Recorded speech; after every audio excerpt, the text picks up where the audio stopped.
Hi friends, എല്ലാവർക്കും പുതിയൊരു വീഡിയോയിലേക്ക് സ്വാഗതം. വിനയ് വരുമ്പോൾ കാണുന്നത് ഗാർഗി ആ നൈറ്റിയും വിട്ട് നിൽക്കുന്നതാണ്. ഗാർഗി തിരിഞ്ഞു നിൽക്കുന്നത് കൊണ്ട് അത് റിയ ആണ് എന്നാണ് വിനയ് വിചാരിക്കുന്നത് കേട്ടോ. ഗാർഗി പേടിച്ചിട്ട് എന്ത് സംഭവിക്കുമെന്ന് ഓർത്ത് നിൽക്കുകയാണ്. അപ്പോൾ വിനയ് പറയും, എൻ്റെ ഭൂലോക സുന്ദരി, എൻ്റെ അപ്സരസേ, എൻ്റെ പുന്നാര ചക്കരെ, വാവേ എന്നൊക്കെ പറഞ്ഞ് ഗാർഗിയെ ചേർത്ത് പിടിച്ച് ബെഡിലേക്ക് കിടക്കുകയാണ് കേട്ടോ. പിന്നെ രാവിലെ ഉറക്കത്തിൽ നിന്ന് എഴുന്നേറ്റ് റിയ വിചാരിക്കും, ഞാനെന്താ ഇവിടെ താഴെ, എന്നെ ആരുടെ അടുത്ത് നിലത്ത് കിട്ടത്?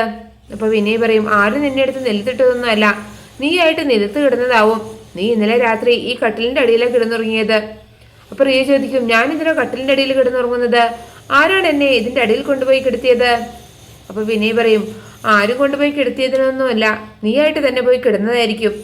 അപ്പൊ റിയ പറയും, എനിക്കൊന്നും മനസ്സിലാവുന്നില്ല. അപ്പോ വിനയ് ചോദിക്കും, ഇന്നലെ രാത്രി ഇവിടെ നടന്നത് എന്തെങ്കിലും തനിക്ക് ഓർമ്മയുണ്ടോ? അപ്പൊ റിയോ ചോദിക്കും, ഇവിടെ എന്ത് നടക്കാൻ, ഈ വിനയ്ക്ക് ഇത് എന്തു പറ്റി? ഞാനൊന്ന് കുളിച്ചിട്ട് വരാമെന്ന് പറഞ്ഞിട്ട് റിയ കുളിക്കാൻ പോവുകയാണ്. അപ്പോ വിനയ് വിചാരിക്കും, ഇന്നലെ രാത്രി ഇവളിട്ട ഡ്രസ്സ് ഇവൾ എപ്പോ മാറി?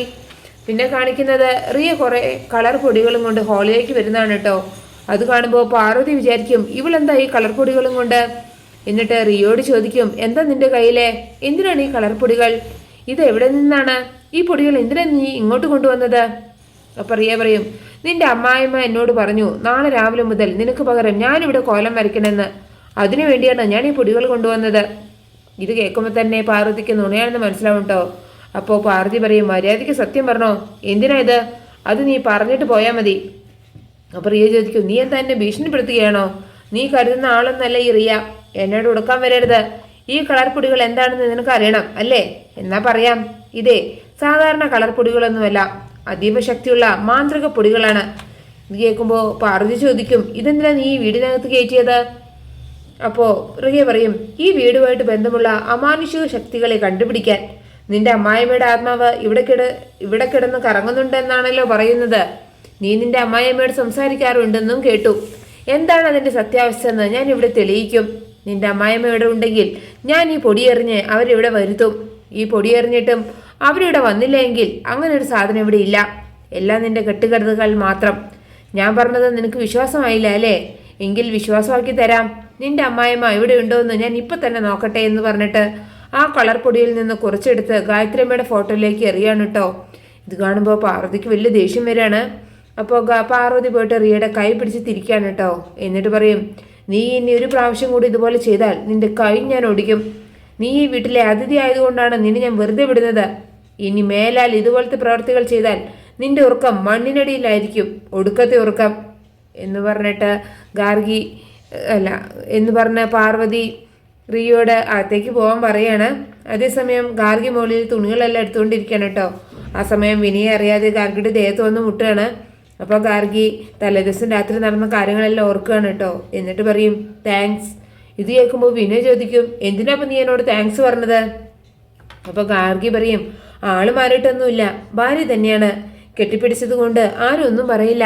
കെട്ടിപ്പിടിക്കാനും കൂടെ കെടുക്കാനും ഒക്കെ അവകാശമുള്ളവളല്ലേ ഞാൻ. ഇത് കേൾക്കുമ്പോൾ വിനയ് വിചാരിക്കും, ഇവൾ എന്തൊക്കെയായി പറയുന്നത്? ഇന്നലെ രാത്രി ഇനി ഇവളായിരുന്നു എൻ്റെ മുറിയിലെ എന്ന് വിചാരിച്ചിട്ട് അകത്തേക്ക് പോവാണ് കേട്ടോ ടെൻഷനോടെ. അതേസമയം പാർവതി റിയ ഗായത്രിയമ്മയുടെ ഫോട്ടോയിലേക്ക് എറിഞ്ഞ പൊടിയെല്ലാം തുടച്ചു മാറ്റിയാണ്. എന്നിട്ട് പറയും, റിയ ഇതിനെ വേറൊരു ഫോട്ടോ മാത്രമായിട്ടാണ് കാണുന്നത്. എനിക്കിത് ദൈവമാണ്, ഞങ്ങളുടെ ഒപ്പം താമസിക്കുന്ന ദൈവം. അത് റിയയ്ക്ക് അറിയില്ല. ഈ വീട്ടിൽ കയറി വന്ന് മര്യാദകേടും അക്രമവും കാണിക്കുന്ന അവളെ എത്രയും പെട്ടെന്ന് ആട്ടി ഓടിക്കണം. അമ്മ ക്ഷമിക്കണം. ഇനി റിയയിൽ നിന്ന് ഇതുപോലൊരു പ്രവൃത്തി ഉണ്ടാവാതെ ഞാൻ നോക്കിക്കോളാം. അപ്പോഴാണ് ഒരു പേപ്പർ ആ ഫോട്ടോയിൽ നിന്ന് താഴേക്ക് വീഴുന്നത് കേട്ടോ. ആ പേപ്പർ എടുത്ത് നോക്കുമ്പോൾ പാർവതിക്കൊന്നും മനസ്സിലാവുന്നില്ല. അതെന്താണെന്നാണ് കേട്ടോ പിന്നെ കാണിക്കുന്നത്. ഗായത്രി അമ്മയുടെ അച്ഛൻ ഗായത്രി അമ്മയ്ക്ക് കൊടുത്ത പേപ്പറായിരുന്നു അത്. ആ പേപ്പർ കാണുമ്പോൾ ഗായത്രി അമ്മ അച്ഛനോട് ചോദിക്കും, ഇതെന്താ ഈ ചിത്രച്ച? ഇതെന്താ പണം കായ്ക്കുന്ന മരോ? ഇതെന്തിനാണ് എൻ്റെ കയ്യിൽ തന്നത്? അപ്പോൾ ഗായത്രി അമ്മയുടെ അച്ഛൻ പറയും, ഇത് വെറും ചിത്രമൊന്നുമല്ല, ഇതിൽ വലിയൊരു രഹസ്യം ഒളിഞ്ഞിരിപ്പുണ്ട്. ആ വിദ്യ നമ്മൾ കൃത്യമായിട്ട് മനസ്സിലാക്കിയാൽ പണം കായ്ക്കുന്ന വിദ്യ നമുക്ക് മനസ്സിലാക്കാൻ സാധിക്കും. അപ്പോൾ ഗായത്രി അമ്മ ചോദിക്കും, ഇതിനുള്ളിൽ എന്ത് രഹസ്യമാണ്? എനിക്കൊന്നും മനസ്സിലാവുന്നില്ല. അപ്പോൾ ഗായത്രി അമ്മയുടെ അച്ഛൻ പറയും, നമ്മുടെ സ്വത്തുക്കൾ ഇതുവരെ ഞാൻ എനിക്ക് കഴിയാവുന്ന വിധം നോക്കി നടത്തി. നീയും അത് ഭദ്രമായിട്ട് തന്നെ നോക്കുന്നുണ്ട് എന്ന് എനിക്കറിയാം. പക്ഷേ വരും തലമുറ ഇതെങ്ങനെ നോക്കുമെന്ന് നമുക്കറിയില്ല. ഒരുപക്ഷെ അവരുടെ നോട്ടക്കുറവ് കൊണ്ടോ ദൂർത്തുകാരനോ ഈ സ്വത്തുക്കൾ നഷ്ടപ്പെടാം. അങ്ങനെ ഈ സ്വത്തുക്കളൊക്കെ നഷ്ടപ്പെട്ടാലും വീണ്ടും അതിൻ്റെ 2 മടങ്ങ് സമ്പാദിക്കാനുള്ള മാർഗമാണ് ഈ പേപ്പറിലുള്ളത്. ആ സാഹചര്യം, ആ രഹസ്യം എന്താണെന്ന് ഈ ചിത്രത്തിലൂടെ സൂക്ഷ്മമായി സഞ്ചരിച്ചാൽ നിനക്ക് മനസ്സിലാക്കാൻ പറ്റും. അപ്പോൾ ഗായത്രി അമ്മ പറയും, അച്ഛൻ്റെ ദീർഘവീക്ഷണം അപാരം തന്നെ. ഞാൻ ഈ ചിത്രം എനിക്ക് ജനിക്കുന്ന കുഞ്ഞുങ്ങൾക്ക് കൈമാറും. അവരത് അവരുടെ അടുത്ത തലമുറയ്ക്ക് കൈമാറാൻ ഞാൻ അവരോട് ആവശ്യപ്പെടും.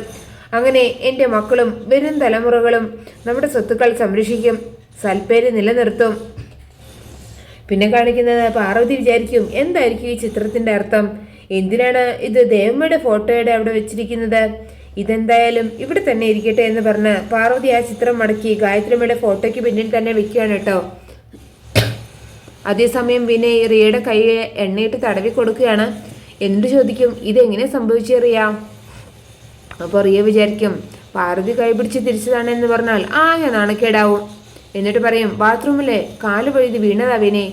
അപ്പോൾ വിനയ് പറയും, എന്തായാലും കയ്യിൽ നല്ല നീരുണ്ട്, മാറിയില്ലെങ്കിലേ നമുക്ക് ഹോസ്പിറ്റലിലേക്ക് പോകാം എന്ന് പറഞ്ഞിട്ട് വിനയ് വീണ്ടും കൈകളിലെ എണ്ണയിട്ട് കൊടുക്കുകയാണ്. അത് കണ്ടുകൊണ്ട് വരുന്ന വിശാൽ ചോദിക്കും, എന്താ പറ്റിയത്? അപ്പോൾ വിനയ് പറയും, റിയ ബാത്റൂമിലൊന്ന് കാൽ വഴുതി വീണു, ഇപ്പോൾ കയ്യിൽ നല്ല നീരുണ്ട്. അപ്പോൾ വിശാലെ ഞാനൊന്ന് നോക്കട്ടെ എന്ന് പറഞ്ഞിട്ട് റിയയുടെ കൈ പിടിച്ച് നോക്കുകയാണ്. എന്നിട്ട് പറയും, കയ്യിൽ നല്ല നീരുണ്ടല്ലോ, ഇതിങ്ങനെയൊന്നും തടവിയാലേ ശരിയാവില്ല, ഞാനൊന്ന് തടവി കൊടുക്കട്ടെ, ഞാൻ തടവി ശരിയാക്കാം എന്ന് പറഞ്ഞിട്ട് റിയയുടെ കൈ പിടിച്ച് തടവി കൊടുക്കുകയാണ് കേട്ടോ. വിശാൽ തടവി കഴിയുമ്പോൾ വേദന മാറിയെന്ന് പറയാണ്. അപ്പോൾ വിശാൽ പറയും, ഇപ്പോൾ വേദന മാറിയെങ്കിലും വേദന ഉണ്ടായിരുന്ന സ്ഥലത്ത് കുറച്ച് ഐസ് ക്യൂബ്സ് വെക്കണം, എന്നാൽ ഞാൻ പോയിട്ട് എടുത്തിട്ട് വരാമെന്ന് പറഞ്ഞിട്ട് വിനയ് ഐസ് ക്യൂബ്സ് എടുക്കാൻ വേണ്ടിയിട്ട് അകത്തേക്ക് പോവുകയാണ്. അപ്പോൾ വിശാൽ പറയും, ഐസ് ക്യൂബ്സ് വെച്ചാൽ നല്ല ആശ്വാസം കിട്ടും റിയയ്ക്ക്. അപ്പോൾ റിയ പറയും, ബ്രോയോട് എങ്ങനെ നന്ദി പറയണമെന്ന് എനിക്കറിയില്ല, വേദന മാറിയപ്പോൾ കിട്ടിയ സുഖത്തേക്കാൾ കൂടുതലായിരുന്നു ബ്രോ എൻ്റെ കൈ തടവിയപ്പോൾ കിട്ടിയത്, ഞാൻ സ്വയം മറന്നിരുന്നു പോയി. എന്തൊരു ബലമാണ് ആ കൈകൾക്ക്, ഈ കൈകൾ കൊണ്ട് ഒരു പിടി പിടിച്ചാലേ ഏതൊരു പെണ്ണും അവിടെ നിൽക്കും. എന്നിട്ട് വിശാലിൻ്റെ കൈ പിടിച്ചിട്ട് പറയും, bro you are really handsome, വെറുതെ കണ്ടുകൊണ്ടിരിക്കാൻ തോന്നും, ഫ്രീ ടൈം കിട്ടുമ്പോൾ ഇങ്ങോട്ട് പോരെ, നമുക്ക് കുറച്ചു നേരം സംസാരിച്ചിരിക്കാം. ഇത് കേൾക്കുമ്പോൾ വിശാലിന് ദേഷ്യം വരികയാണ് കേട്ടോ. അപ്പോൾ വിശാൽ പറയും, വിനയ് അല്ല വിശാല്, ഈ വക സംസാരമൊക്കെ കയ്യിൽ തന്നെ വെച്ചാൽ മതി, അവനെ കണ്ണുപൊട്ടനാക്കാമെന്ന് കരുതി എന്നെ അങ്ങനെ ആക്കാൻ നോക്കണ്ട, മൈൻഡ് ഇറ്റ് എന്ന് പറഞ്ഞിട്ട് വിശാൽ ദേഷ്യത്തോടെ മുകളിലേക്ക് കയറി പോവുകയാണ്. വിശാൽ പറഞ്ഞത് കേട്ട് ചമ്മി നിൽക്കുന്ന റിയയെ കാണിച്ചുകൊണ്ടാണ് ആ എപ്പിസോഡ് അവസാനിക്കുന്നത്. നിങ്ങൾക്ക് എൻ്റെ റിവ്യൂ ഇഷ്ടമായാൽ മറക്കാതെ എല്ലാവരും ലൈക്ക് സബ്സ്ക്രൈബ് തന്ന് എന്നെ സപ്പോർട്ട് ചെയ്യണേ പ്ലീസ്.